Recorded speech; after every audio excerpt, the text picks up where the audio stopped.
So, today we're once again going to go through Skin in the Game by Nassim Nicholas Taleb or however you actually pronounce him. I do really have to look that up because he's a great author, and it is also a very interesting book with a few, at least this is what I found in the last episode, with a few really great things to actually think about and to keep in mind, and also to just have in front of you, to just read it basically. I do not want to say that it is like extraordinary, something that you have never thought about. Maybe it is. It really depends on who you are, obviously. But it at least is something that's worded very well and therefore interesting. But yeah, anyway, we're going to go through book 2 because I think this is where we have stopped yesterday. I'm actually not quite sure. But yeah, book 2, a first look at agency. Detecting that he was only invited to relieve them of the unwanted food, he forced them all to eat the turtles, thus establishing the principle that you need to eat what you feed others.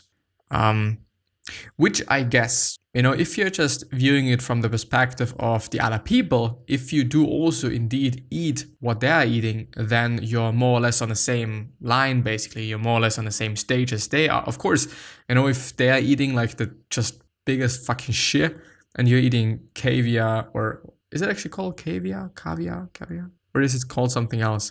I'm actually not quite sure, like fish eggs, and lobster and shit like this, then of course they're gonna think like, well, he is just a boss and he's whatever, and there's more of an authority thing, which on the other hand can also be something that you're going for. If this is your strategy, if this is how you want to present yourself, if this is how you want to lead your company, or if this is how you are willing to lead your group. I kind of think about mafia and stuff like that, or mafia. And then of course you could also just take advantage of that, of this quote unquote psychological trick, if you will. Quite, I don't know. You can give advice or you can sell by advertising the quality of the product, and the two needs to be kept separate. Well, yeah. And I do think this is actually a big problem for certain YouTubers that have sponsors, and I don't know, like credibility is very, very, very easily and fast just gone, which is then pretty fucked up if you are trying to advise people, if you are trying to just give good suggestions for whatever you're talking about. But yeah, it may not be ethically required, but the most effective shame-free policy is maximal transparency, even transparency of intentions. Yeah, by the way, intentions are a pretty big thing because, of course, you might have not done something, but there's always going to be intention, and there is always intentions. And it is something that I've seen in myself, and it is also something that I've seen in myself in a negative way, where I've just then had to say like, okay, the intentions were there, so there was a thought, and this wasn't really something that I was happy with, but of course you can be like, I haven't done anything, it's just only been intentions. You could also just take this route, but I don't know, I like the first one a little tiny bit better.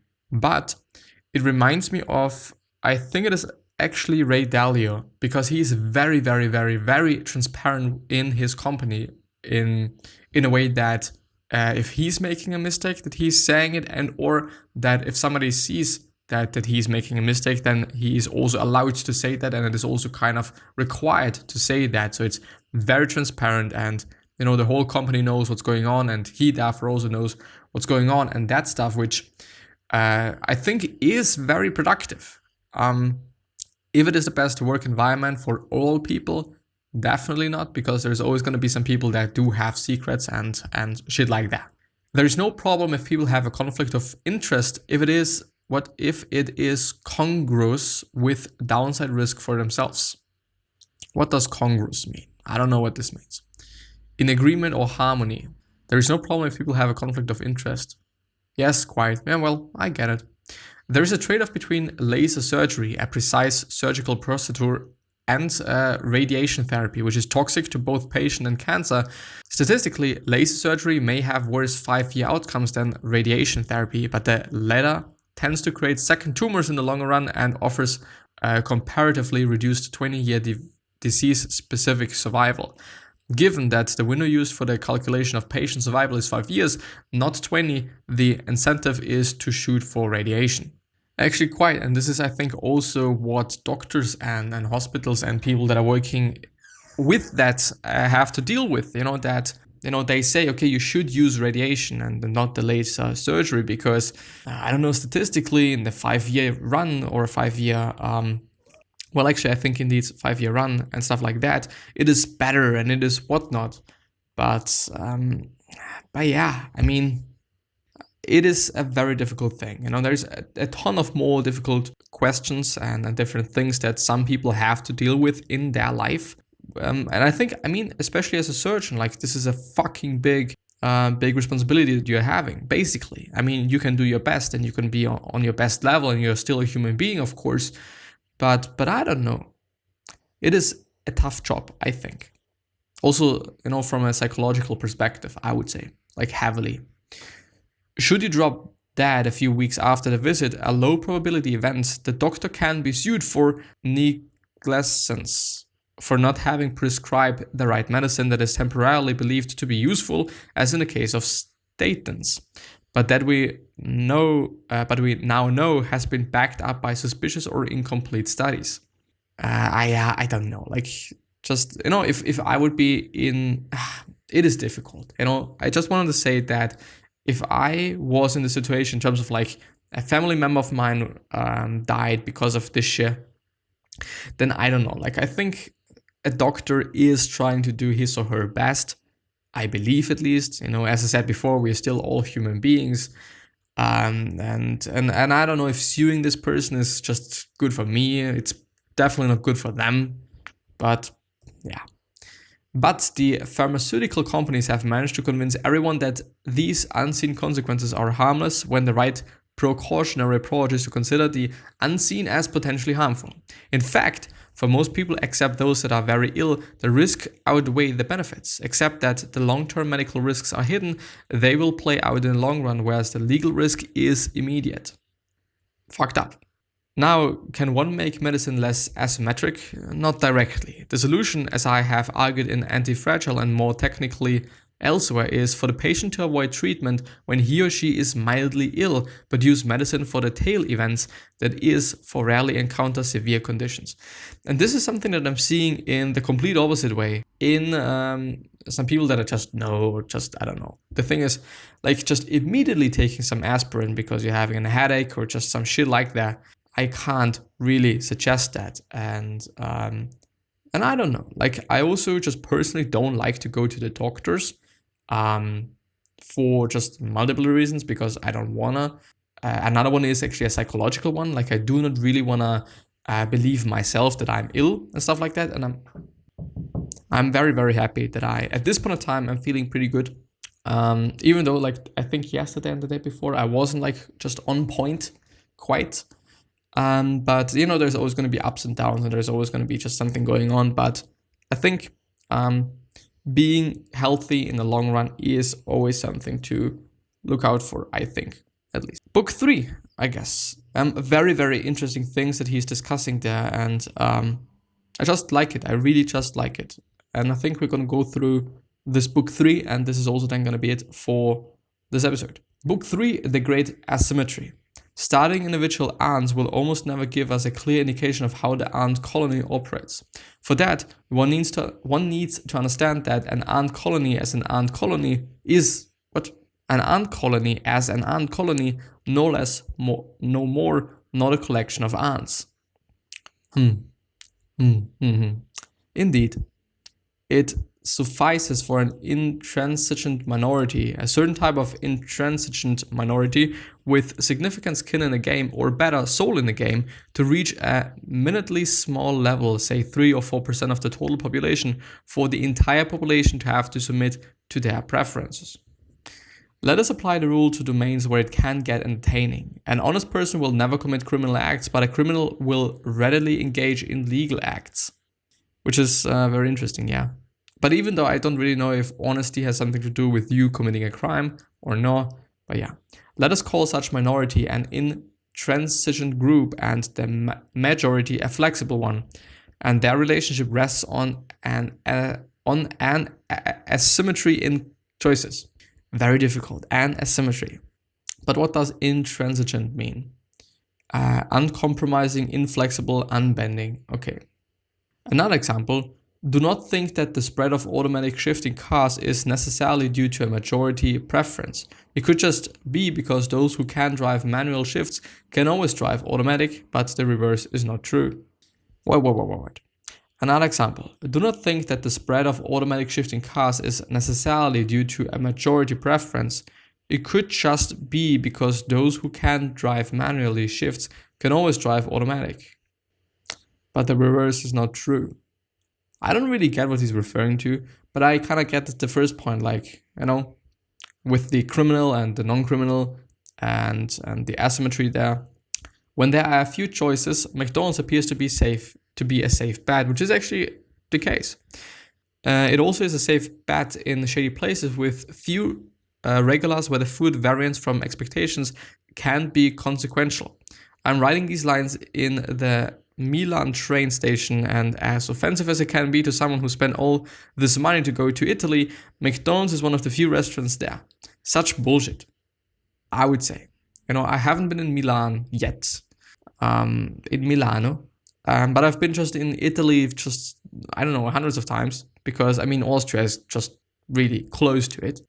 There's a fucking good lot of restaurants there. Of course, some of them might not look very luxurious. Some of them indeed might be looking very luxurious, but might be pretty shit, or just also pretty expensive. But there's just so many restaurants. I don't know about Milan, though, I really have to say, but in these areas where I've been, there's restaurants everywhere. Every fucking where. Of course, if you want to have burger and fries and shit like this, then yeah, of course. You might not find it everywhere, but if you do want to have a pizza, if you do want to have some spaghetti or noodles in general, or some salads or anything, just seafood, then you're gonna find something rather quickly, actually. So I don't really know what he's referring to. Maybe it is due to shortening because it is a summary. I don't know. And it is packed. Shockingly, Italians are seeking refuge there from a risky meal.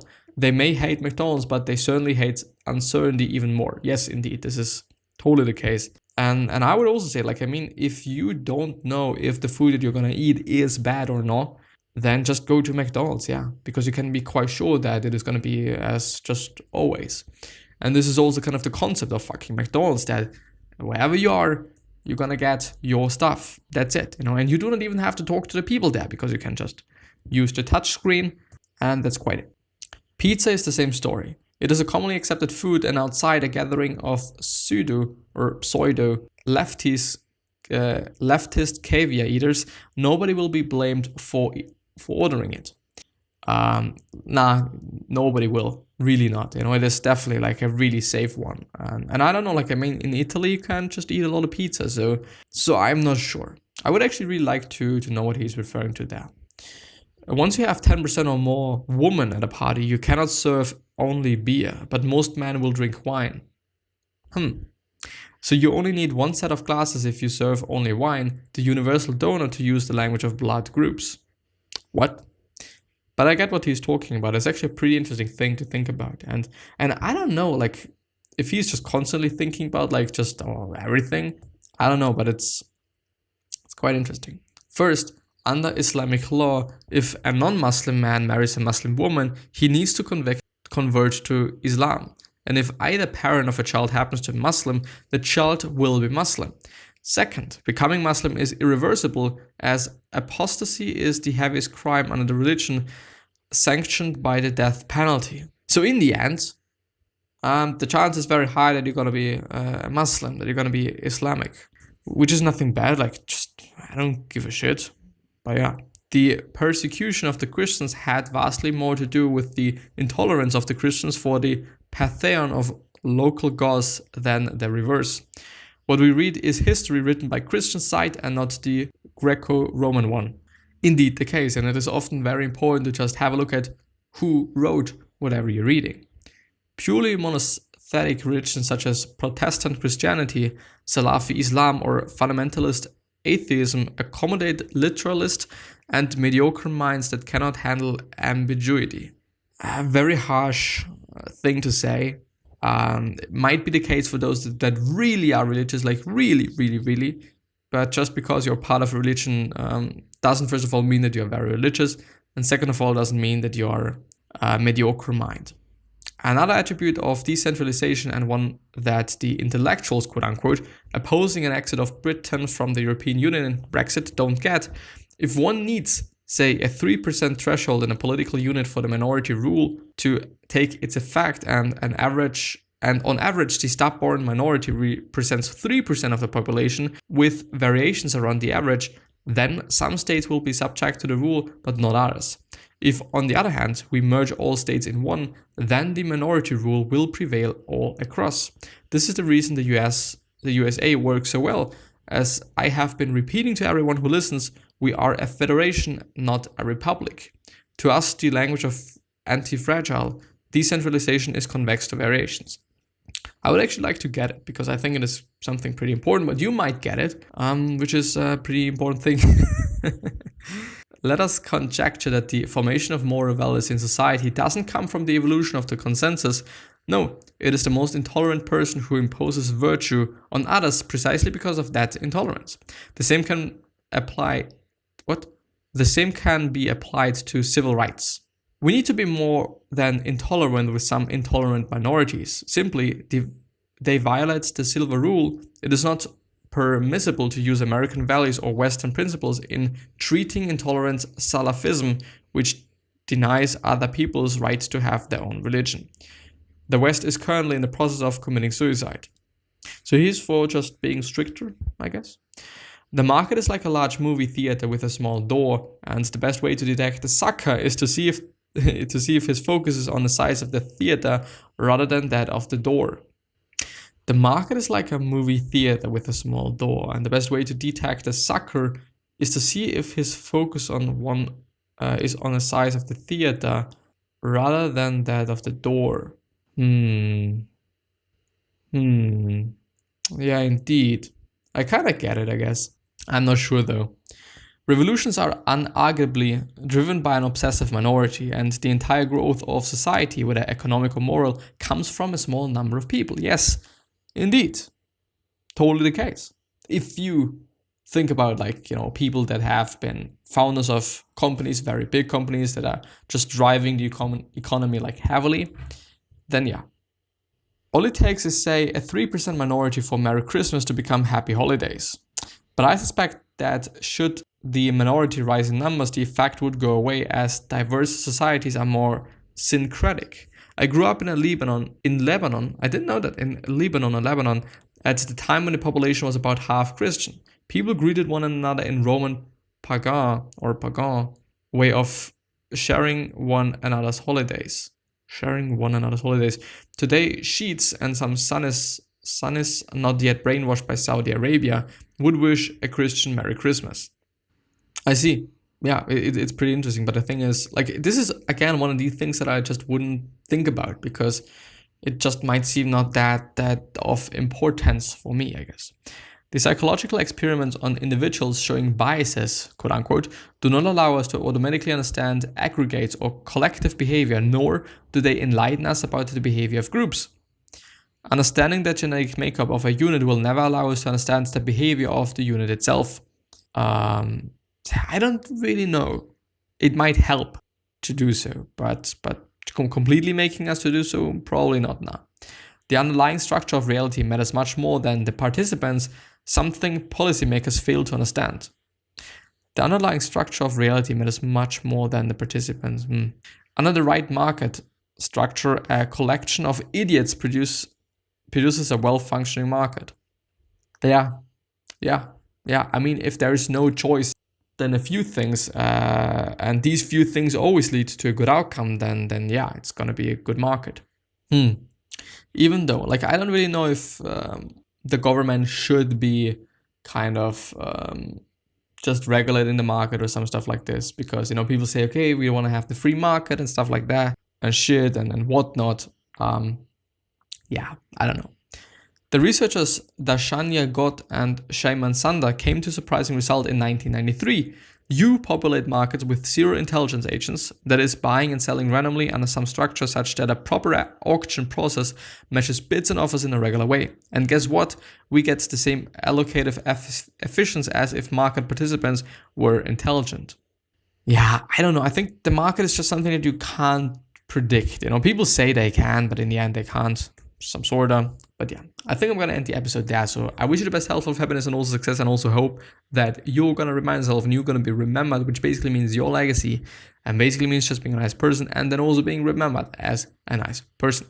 3 other questions that I have you are: why are you here? What are you trying to change, and what is bothering you the most? These 3 questions are hopefully going to show you your purpose and maybe even a business idea, which is a pretty cool thing.